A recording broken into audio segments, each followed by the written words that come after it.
This is Embodied from PRX and WUNC. I'm Anita Rao.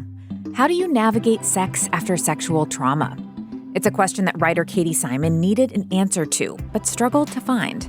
There's no guidebook, so it was sort of up to each individual to try out different things related to sex and safety and sort of figure it out on our own. After their own process of trial and error and talking with other survivors, Katie decided to write that guidebook themselves. It compiles stories about everything from triggers and healing to consent. There's so much pressure on us to sort of like say no or say yes, like right in the moment, whereas our bodies tend to react for us. And it's not so much saying like, oh, don't listen to verbal consent. It's more like, let's add this layer and not sort of face it completely alone. That conversation just ahead on Embodied. Hi, I'm Kaya Findlay, and I'm the lead producer for Embodied. As a journalist, I believe in the power of storytelling and the importance of highlighting narratives that celebrate our community and inspire meaningful conversations. At WUNC, we do all those things, but our stories are only possible through your support. Make a contribution to WUNC now so that we can continue to bring you the content you can't find anywhere else. Give as generously as you can at WUNC.org, and thank you. Writer Katie Simon has a complex history with sexual trauma. They were sexually abused as a child, which complicated their early exploration of sexuality. Then, when they were 18, they were raped. After that assault, they started combing the shelves of bookstores looking for help. They specifically needed answers to a burning question. How will I ever have sex again?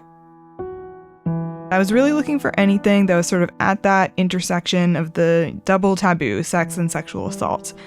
And I found a couple of books about that issue, but they were very prescriptive, very top-down advice, and they also weren't really for an 18-year-old.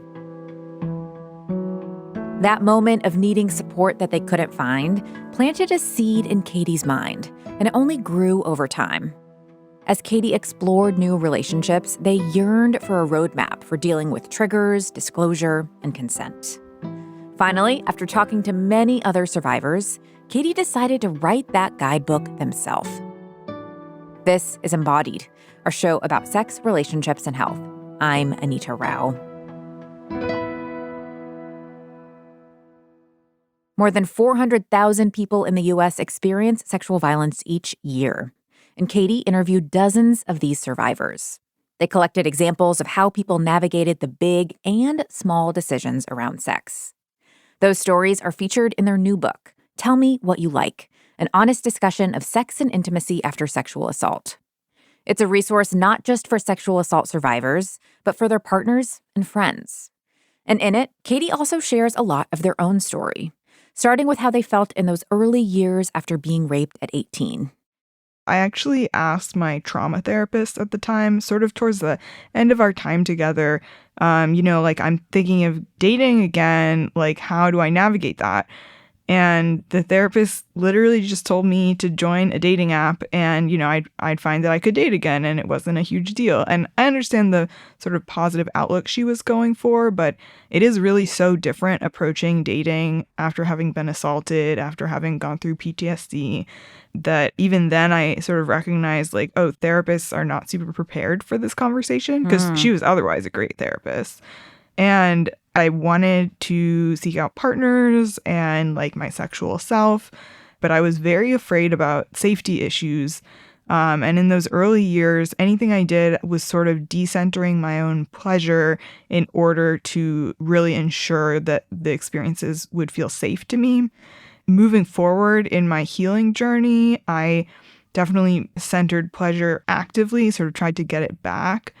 But it wasn't so easy in the beginning. And even the cultural conversation at the time was much more about like consent as a safety tool and not getting re-traumatized, and not so much about, sexual assault survivors as full human beings that have, sexual needs and desires. And, it's more than just sort of overcoming like the worst parts. It's also about creating something really positive and pleasureful. It's really interesting to hear you say that even in a therapy space, there wasn't really a lot of room for a more practical conversation about what sex could look like. Did you find that in like support groups? Like, is that a space where people are talking more openly about having sex again? Yeah, I've actually found several support groups that don't allow you to speak about sex more than just maybe like mention the word. And I think it's people don't want to trigger survivors, but on the other hand, it's like who better to talk about this with than our community. And I also learned over the years through experience with therapists, but also sort of digging into it, that there is very, very little training for therapists, even sex therapists, on sex after sexual assault. And that lack of training really comes through in the experiences survivors have told me about with therapists, where they just didn't want to engage with it. They didn't have much to say. They changed the conversation topic. Like, therapy has not been the best place for many survivors to go. And I think that's really sad. And there's potential to improve that, definitely, now that we can sort of recognize it.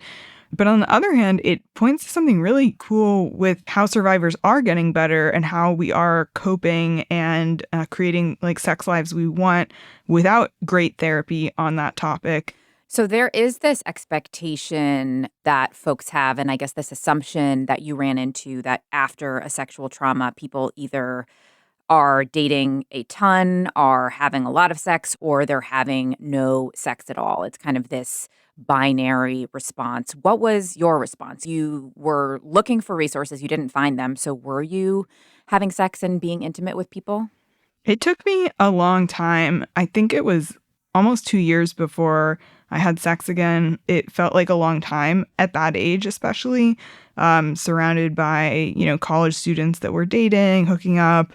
I did sort of try going out with this really great woman, but I was so afraid of like moving forward sexually that it just kind of died off. And that was really sad for me, and kind of one of those moments where I'm like, oh, this is the cost of being sexually assaulted. Like, that whole relationship never came to be.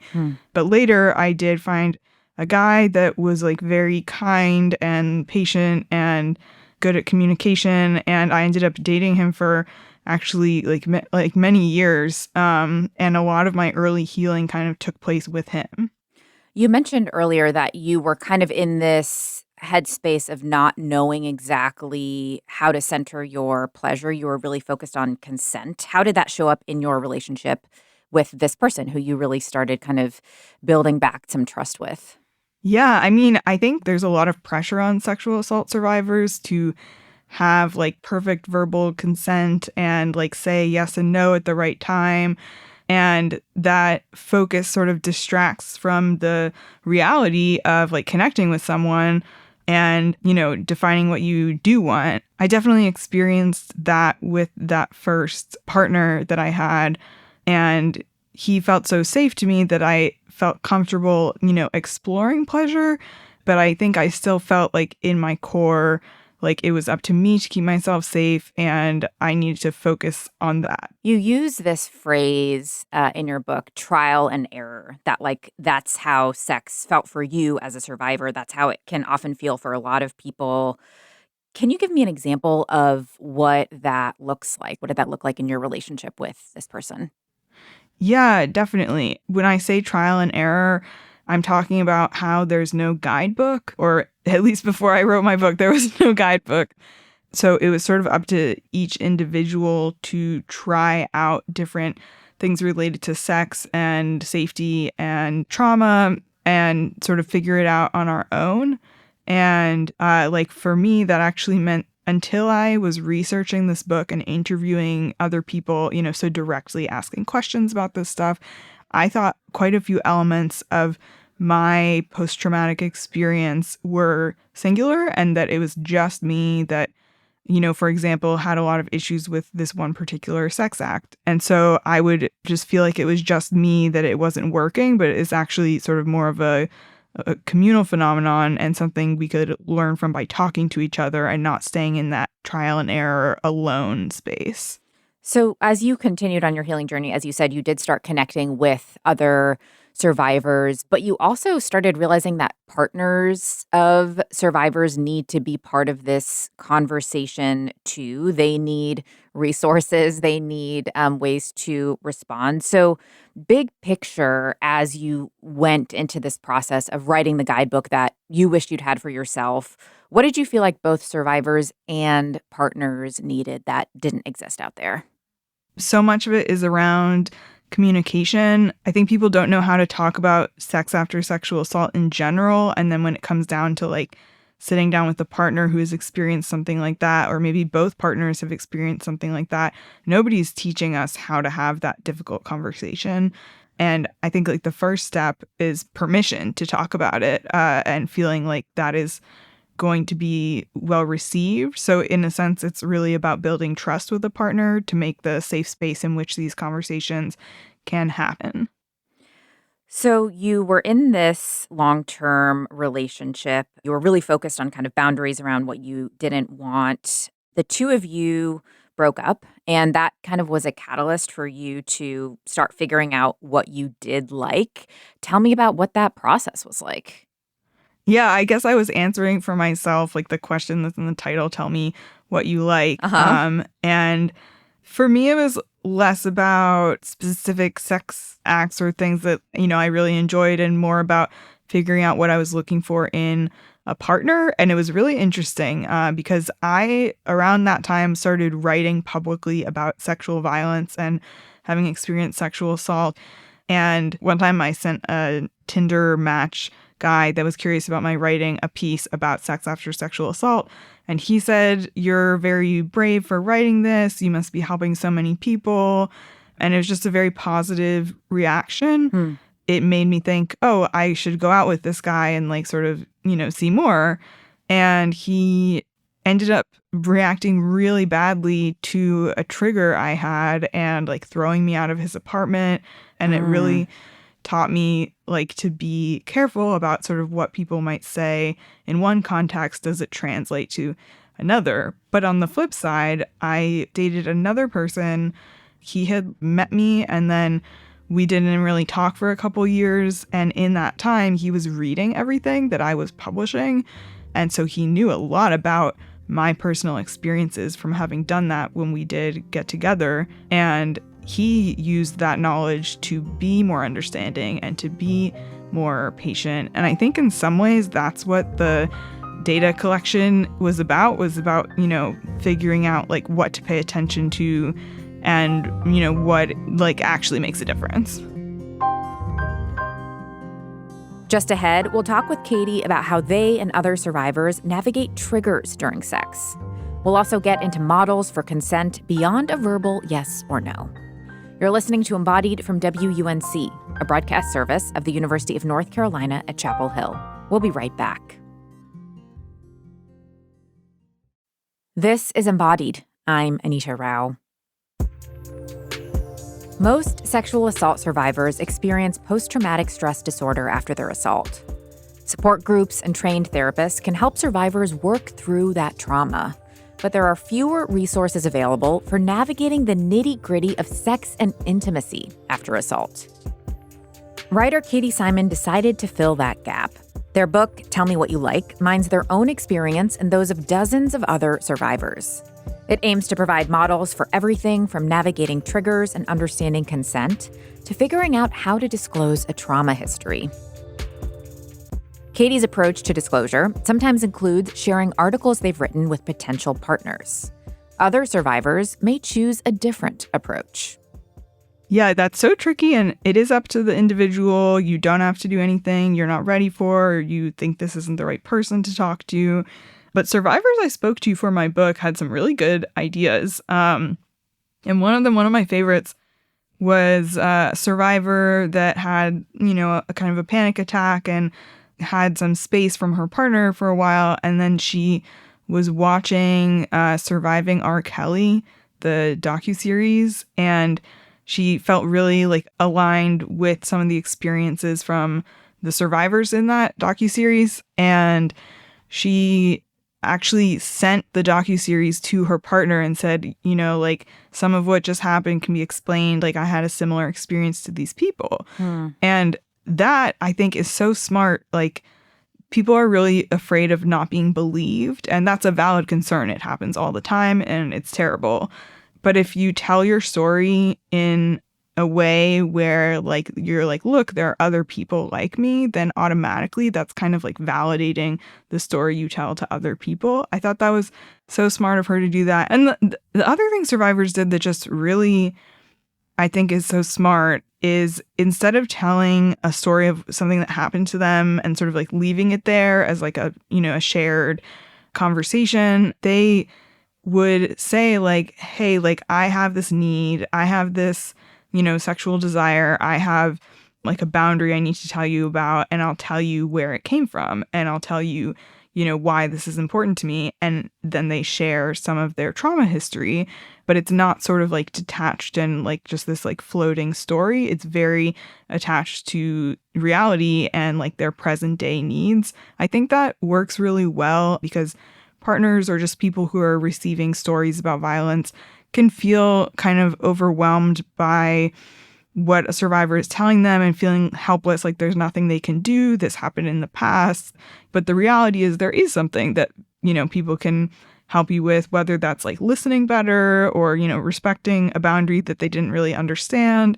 So I think framing stories in this kind of need-based way is a really helpful strategy for people who are sort of overwhelmed by, like, well, where do I start and where do I stop? Like, you can pick a particular thing you're looking for support on and like tell a story around that. Exactly. Yeah.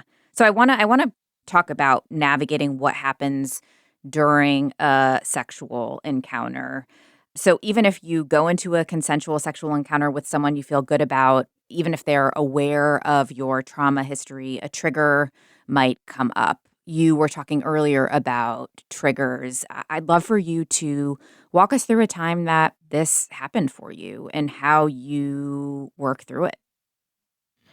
Yeah, definitely. I actually specifically had this experience that I think is really telling. I was hooking up with someone very casually and I didn't know them that well. And something about sort of what we were doing really triggered me. And I, you know, began to have trouble breathing and was not very present. And I was trying to sort of like get the words out to like explain why this bothered me. But again, this was somebody that I just didn't know that well. And he looked at me and he said, hey, like, I would really like to help you feel more comfortable. I can't really like hear the whole story of what happened to you right now, but if you could share with me a few ways that like I could help you feel better in this moment, I would love to do that. And that interaction really taught me a lot. I think he handled that very well. Nobody is ever sort of like entitled to support. You know, like if somebody is your partner and you have a relationship with them, you know, I think that's sort of different. But like a lot of people sleep with people that we don't know that well. And so how do you sort of navigate when a trigger comes up when that happens? And in this case, I just sort of shared a couple ways that would help me calm down. And he was fully on board to like do those things. And I calmed down. And like sometimes I think it can be that direct. And the other thing about triggers that I was hearing from survivors from Tell Me What You Like is they aren't necessarily like sexual or like Tell me more context about specific. that. Yeah. Yeah, like you can be triggered by like the sound of someone's laugh or somebody, you know, that like smells a certain way. And all these things can happen like not in a sexual context and then kind of appear during sex, or we notice them during sex. And that can feel really overwhelming, but it's so normal to have triggers that are not like very sexual, like can be like sound, smell, it can be taste, it can be so many things. And they're all things that you navigate in real life, but also through sex. So we talked about how specific triggers can be to a person. And I'm guessing that for some people, it's hard to know necessarily beforehand to preempt a moment so you can, assume or expect all the triggers that might come up. So, what are some of the tools to kind of deal with a trigger when it comes up in an unexpected way? And you realize it in the moment, and maybe you hadn't even realized it before. Tell me about what that can look like. Yeah, so much of triggers is, physiological, and like having skills around grounding and being present in the moment is really sort of what makes ultimately the difference in terms of, moving through the trigger. I think also it's important to consider like preventing triggers from coming up. Like, yes, in an ideal world, we would all kind of like get over everything, but there's often some stuff that kind of lingers. Like, I really don't like having my wrists touched, and that's from like a series of traumatic things that have involved my wrists. And I like to go into a sexual encounter and tell the partner, hey, I don't really like having my wrist touched, so like try and avoid doing that. And I also usually say like I don't mind having my hands touched, so like if you want to like hold on to something or, like hands are right there. But not all triggers are going to be something that we like no longer are bothered by. Yeah. And I think normalizing that is really healthy. And you never know, maybe in 5 or 10 years, like something sort of happens and you have a lot more peace around that. But like, I think it's okay to be nice to yourself. Like you, you can be nice to yourself. You don't have to push yourself super hard. So you mentioned thinking about physiological responses. You were talking about it in the context of, how your body might respond to a trigger or to trauma. But I want to talk about physiology and how it can show up in what you call embodied consent, which is the idea that consent does not just need to be about the words that are said out loud. It can also be about observing body language and cues. Tell me a little bit more about that and what you heard from survivors about why that works well. Yeah, a lot of survivors spoke to me about this, and not just survivors from like one sexual experience background, like not just kinky survivors or something. It was pretty popular, embodied consent. And I think one reason why survivors really gravitate towards it is there's so much pressure on us to sort of like say no or say yes, like right in the moment, like not get it wrong for like 1 single second. And it can be overwhelming to do that verbally and to sort of make that like brain to speaking connection and like to take, full control over our communication like in that very moment, whereas our bodies tend to react for us. And, a lot of people sort of know about their body or could learn about their body. Like, what does it look like when you want to stop? Like, does your breathing change? Do you like move where your hands are? Do you have a different facial expression? Like, what sort of like shifts? And usually that shift is faster than we can talk even. And it's not so much saying like, oh, don't listen to verbal consent. It's more like, let's add this layer of very helpful sort of like automatic communication, and we can learn about each other and not sort of face it completely alone if we go out of our way to kind of teach partners about this. And I will say, of the survivors I spoke to, most people liked embodied consent with more of an established partner and not just sort of like some brand new person that didn't really know them. But it's something that you can learn pretty quickly through experience. Like if you go out of your way to kind of make note of what your body language is, that's something that you can like communicate to partners, even if you're not totally operating by embodied consent. And it's going to be so different person to person, I'm guessing, which is why, you do have to balance that, what you say and what you show, because for some people, kind of a faster heart rate or like faster breath might be one like signaling green. Yeah, like, yes, no, this is good. So it seems like part of that is, I guess that brings me to another question of like, a lot of what we're saying seems to require some insight into how your own body works, into what feels good. And that, I'm sure, is its own journey for survivors. So how did you personally like begin to figure that out? Like, how did you develop that self-awareness and self-knowledge? Honestly, it is a little bit of a cheat code. I just paid attention to what partners were saying about me Huh. and sort of checked in with myself, like, is that really what's going on? But often partners are pretty observant. I think there's like all sorts of ways to explore yourself, but like you're allowed to like take the notes somebody else gives you and do something with them. Did self-pleasure or masturbation play a part in your journey to kind of reconnect with desire and figure out what you wanted? You know, I have some Do you have some thoughts? I feel like you're about to say I have some thoughts. I'm ready for them. I think masturbation on its own is like super helpful for any kind of like embodied healing. I sort of always shy away from the masturbation talk with this just because it's so often used as the benchmark that you have to meet before you're supposed to interact with another person. And I think that is not realistic and not necessary. And like, I think you can do what you want without having things go in a certain order. Like, I was more comfortable exploring with other people. It felt safer for some reason than masturbating on my own, like immediately after being raped. And there's sort of no one size fits all path. So masturbation is definitely a positive. I just don't think it has to go in a certain order. I really appreciate that reframe. And it's kind of back to this idea that you were talking about before that, like, there is no I have healed and nothing is going to come up again, or I follow this and now I'm healed. Like, it is a non-linear, ongoing journey. Yeah, because even if you like sort of do get to a super healed place, the circumstances of your sex life or relationship are, very likely to change at some point. And then when you enter your next relationship, you're almost back at the beginning. Like, sure, you have some insight, but it's a really different context.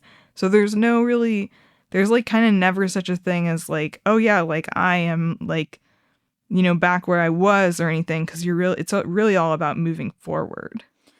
I want to talk to you about times when you had to separate, like, this encounter didn't feel good, this encounter felt traumatic, but this person is still safe, and like being able to hold both of those at the same time and being able to talk to a partner about that seems really important, but it requires the partner to not be defensive when you bring up the trigger and requires a lot of like vulnerability from both people, it seems like.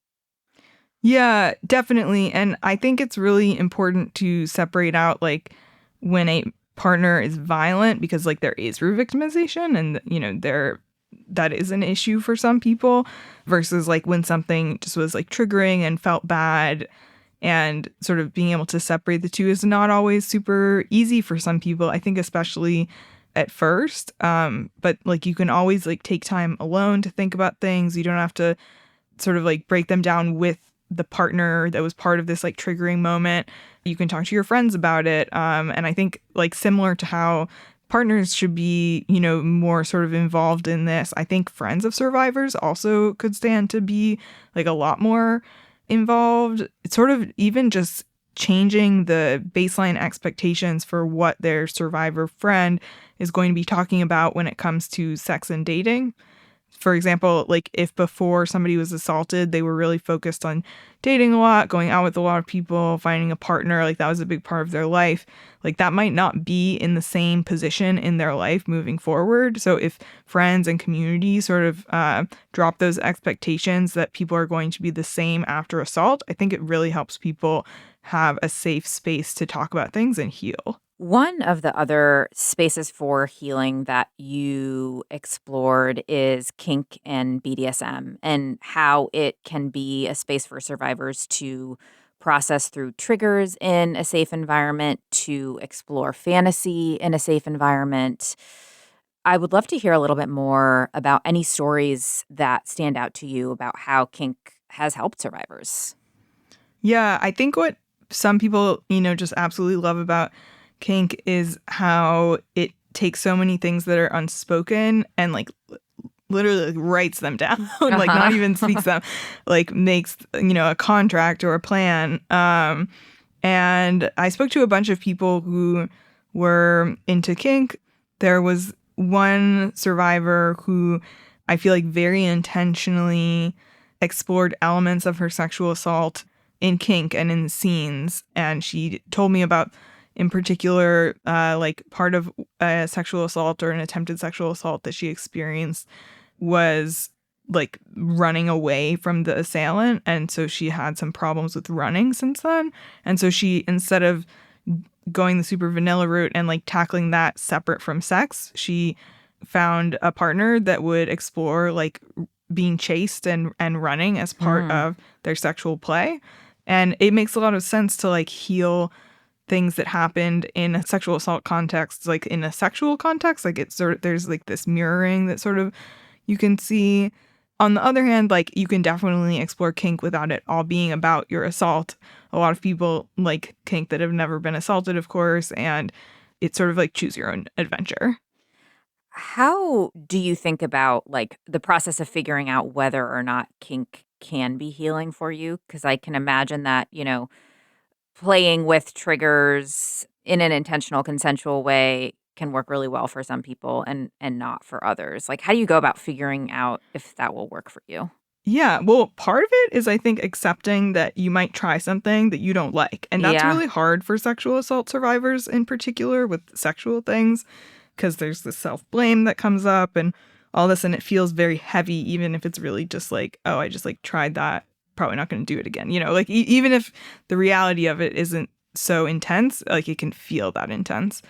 And I think in terms of like picking things you want to explore, what I heard so much from survivors in my book was how important it is to like listen to your own reaction and listen to your own body. And sort of when somebody else says like, I just had, this encounter and we did this stuff. And like, if that brings up positive feelings and feelings in your body that you want to, explore more, like that could be a good way to, figure out if you want to try something, because you can't really figure out if you're totally into something without actually trying it. And also being open to what our partners, want to try with us. Like on the one hand, I think, exploring things that partners like can be really lovely if you care about them, but on the other hand, you don't have to do what a partner wants you to do, like no matter how much they want to do it, like you never have to do it. And that goes the flip side too. I've had a couple people come up to me after events I've done and they say I'm a partner to a sexual assault survivor and they want to try, XYZ thing. And I just like have thought about it so much and I just really don't want to do it. Like, how can I become more comfortable and sort of like meet their needs? And I said, this is not a need, this is like something they want to try. And if you don't want to do it, you guys definitely shouldn't do it, and there's always more ways to explore things. There's always sort of like alternative paths. But, nobody has to do something just because the partner wants them to. Just ahead, we'll talk about how Katie continues to center pleasure in conversations about sex after sexual assault. As always, you can hear the podcast version of this show by following Embodied on your platform of choice. We'll be right back.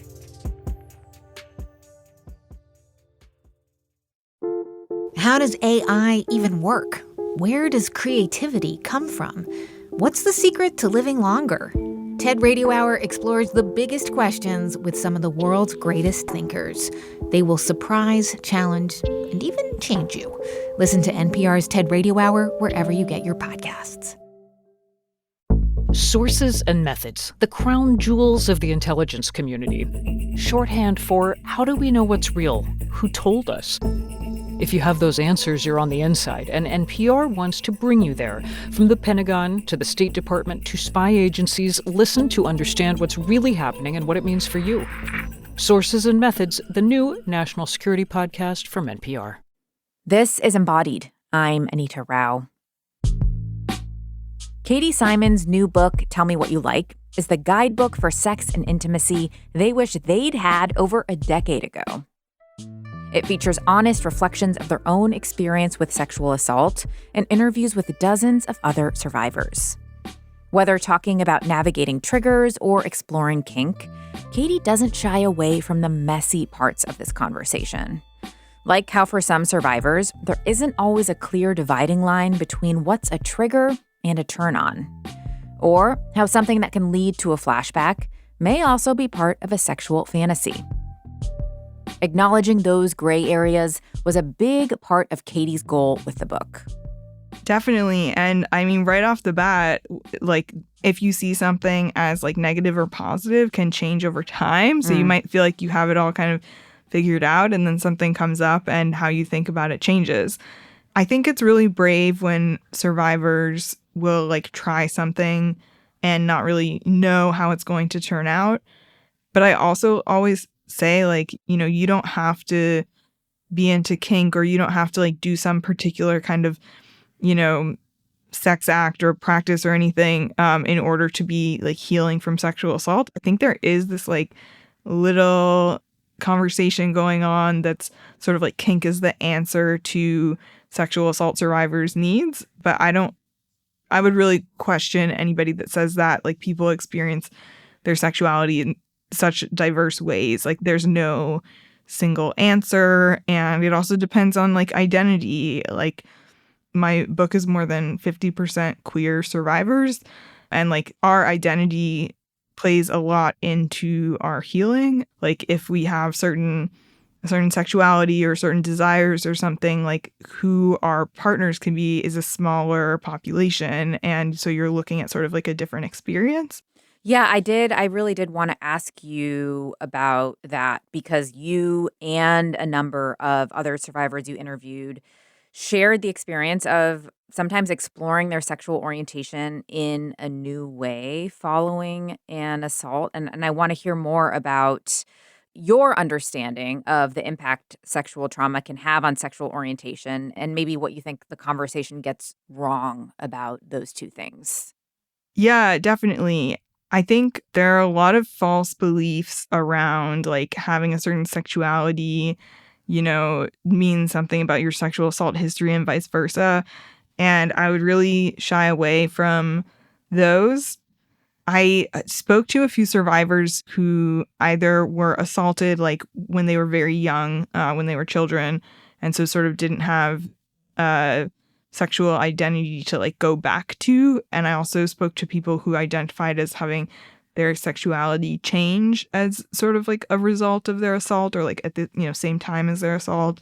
And those conversations were really interesting. And there's this like sort of difficult to grapple with idea that, you know, if you, for example, were a certain sexuality and then had a really, you know, negative sexual assault experience from somebody of like a different gender than you were used to, it sometimes people have told me that kind of exposed them to like sort of an alternate sexuality in a way. And it's like not about the assault, it's just about sort of like something that came up for them as a result of it.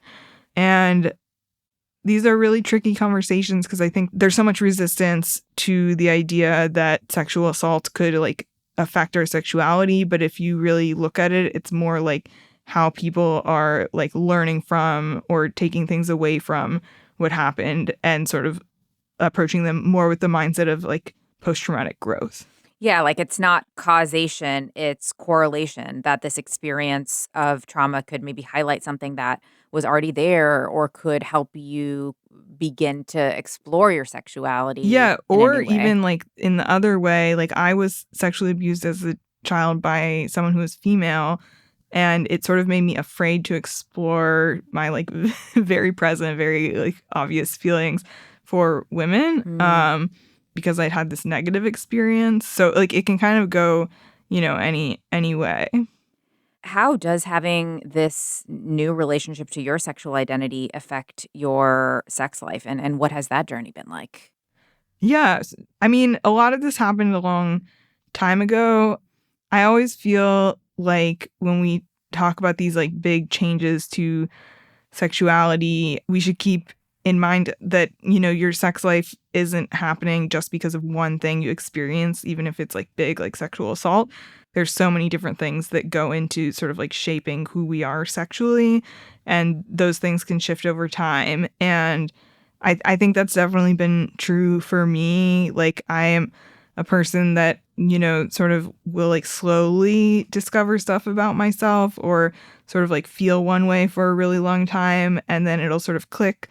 Like, for example, I think I just thought like everybody was non-binary and that I like was just like everybody else. And then like slowly later in life, I realized like, oh no, like nobody else is really feeling that way except a very small group of people. I'm actually in that small group of people. But I think it's just all about paying attention to what you're actually feeling, what you actually want and need, rather than just going along a prescribed path. And that was what was so cool about all the survivors in Tell Me What You Like, is I felt like they were all kind of like marching to the beat of their own drum. Like they were all like taking it upon themselves to sort of even like sort of do this self-sex education, because like most people, you know, get terrible sex education here. And that was something that just came up a lot, was this sort of post-traumatic growth mindset and like taking it upon ourselves to like heal into something that we like. As part of the journey for a lot of survivors is setbacks. And there are so many kinds of things that can lead to a setback, a difficult breakup, a challenging medical situation, another sexual trauma.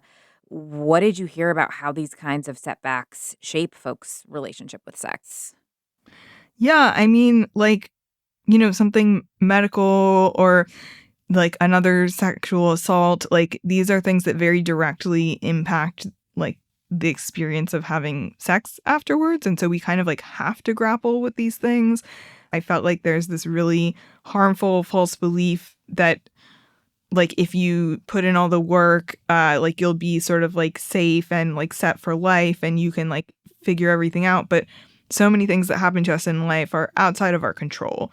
Even the person that shared about being sexually assaulted again, like I am so grateful to that person. That's a reality that, you know, including me, like so many people have faced and will continue to face. And it can feel really, really discouraging. Like you have to sort of restart the clock. But in reality, we can sort of apply what we've learned to healing like a second or a third or a fourth or, you know, how many ever times there are. And we can kind of get better at healing. And I really like sort of that reframe because, you know, you can't control what other people do to you or like if bad things happen, but you can absolutely sort of like develop skills to cope better. You spoke to a range of survivors for your book, folks of a variety of ages, of sexuality, preferences. As you mentioned, a lot of queer folks. You spoke to men. I'm curious about the conversations you had with men in particular about what it is like for them to navigate these conversations, especially as a group for whom sexual assault is not as talked about openly. Yeah, I really appreciate how you said that. I think some people assume that men are not sexually assaulted very much, but actually research is showing more and more that that is not true. And there's just kind of no narrative for male sexual assault survivors and like across different sexualities and stuff. Like there's not something to kind of tap into and feel like a community around for the most part. Like that is what men sort of told me overall. And I think that's something that is changing. And like hopefully this book helps people, you know, get there a little faster. It was really important to me to include men's voices. I did find more than kind of any other group, men were the most likely to get in touch about being interviewed and set everything up and then not show up and not have the talk and not do the interview. And I at first like was worried I was doing something personally, you know, wrong that was keeping them away. But then I realized like if you are a man going in to be interviewed about how sexual assault affects your sex life, like there's so many layers to that and you might not really have seen that represented before. And so it can be kind of scary to go and share your story. So I'm really hopeful that the stories of men in my book can sort of serve as that baseline layer of like, this is what you can expect if you're going to be interviewed about or share your story, and that like, you know, you can do it. Because I think we need way more men's narratives. Similar to how you mentioned age, I did interview people across, I think the youngest was 19 and the oldest was like 70 something. And like similarly, we talk so much about sexual assault even now, like as this sort of like college phenomenon or this like a young person phenomenon. But that is a very limited way of seeing it. And sexual assault occurs in a lot of other contexts and at a lot of other ages. And there are differences in like how it affects us depending on sort of the context in which it happens. So keeping it like a very nuanced, sort of diverse conversation, I think will help the most people and like keep us from just sort of falling into these like assumption traps. You have been touching on this idea of like social support and the ability to have the conversation out loud with a variety of people in your life. We talked earlier about friends and how they can play a role in helping support survivors. We've obviously talked a lot about partners, but you also kind of feel like there are non-traditional people or unexpected people who can be part of this network of support. I would love to know a little bit about that and how you think about like building this bigger network beyond maybe what we think of as the healing community. Yeah. So this book, the opening is of me searching through these bookstores alone for stories in a book and help. And the end of the book is really a discussion of sort of community and how accessing community can help us heal sort of no matter our circumstances and our social, support network. Like we can tap into this community, and it ends with the statement, "We are not alone." Like even if your friends are not good at talking about sex or sexual assault or your family, the reality is there are support groups, there are, chat lines, there's hotlines, there's like meetups, there's advocacy that you can join, like marches and like places where you'll meet people that have had a similar experience. Because I think people are looking for this community. And I was so privileged to gain it through the course of researching this book. And that really sort of plugged me into a lot more community. But it's something that anybody can do. Like, even if you're feeling like your partner doesn't get it, like nobody gets it, there are people that get it and you can find them. We have talked so much in this conversation about navigating disclosure, consent, triggers, and it makes me think about something that you said in the book, which actually really made me chuckle. You said, having sex after sexual assault can be exhausting. It feels like project management. And it's a lot of information. It's a lot to synthesize and sift through. So I would love to hear about like the strategies you found to help sex feel less like project management and more enjoyable. Yeah, I think some of that comes with time. I think like at the beginning, it can feel like a project. It can feel like a to-do list, like you want to check everything off to make sure everything is safe. You really want to prevent something bad feeling from happening. And I, like at this point in my life, do I see sex as project management? I think sometimes elements of that come up, like with new partners or trying new things or like managing if I have a difficult reaction to something. But I think that you can kind of get to this point where, for at least for a while, like you can sort of navigate sex intuitively or just based on desire and thinking less about, prevention or boundaries. But, it's like I've been saying, like, I don't really expect this to last forever. I have, like, as soon as I introduce some new element, it goes back to being a little like project management. But I don't think it's necessarily a bad thing to be planning, like all the challenging stuff related to sex and being on top of it. I think it's just something that we can sort of like get used to again, like the new reality, and enjoy. The title of your book is Tell Me What You Like. And that is a question that I know you have posed to some survivors. You were really trying to center pleasure as important to this conversation about sex after sexual assault. So I would love to know how your own answer to that question has shifted after all of this deep dive and reflection. Yeah, I think it really continues to shift. I mean, I'm single right now, and I feel like I still see dating as sort of this exploration. And when I titled the book, Tell Me What You Like, there was a lot of debate. But we settled on this title because so many people are asking sexual assault survivors, like, hey, what do you not like? Like, we want to avoid that stuff. We want to like keep away from the bad stuff. But like Tell Me What You Like, the book, as it turned out, is all about like what people do like and what is pleasurable, what feels safe, like what we do want. And I think like that emphasis, like that shift from tell me what you don't like to tell me what you do like is something that I'm still getting used to in my own life and probably will forever. But you can like have fun while doing it. You know, it's not like all bad. Katie Simon, thank you so much for the conversation. I really enjoyed talking with you. Yeah, thank you so much. I absolutely love talking about this and talk about it with anybody who wants to listen. You can find out more about Katie Simon and their book, Tell Me What You Like, at our website, embodiedwunc.org. You can find all episodes of Embody the radio show there and subscribe to our weekly podcast. You can find behind the scenes and bonus content for every episode by following us on Instagram. Our handle is @embodiedwunc. Today's episode was produced by Kaya Finlay and edited by Amanda Magnus. Wilson Sayre and Sarah Nix provided additional editorial guidance. Nina Scott is our intern, and Jenny Lawson, our technical director. Quilla wrote our theme music.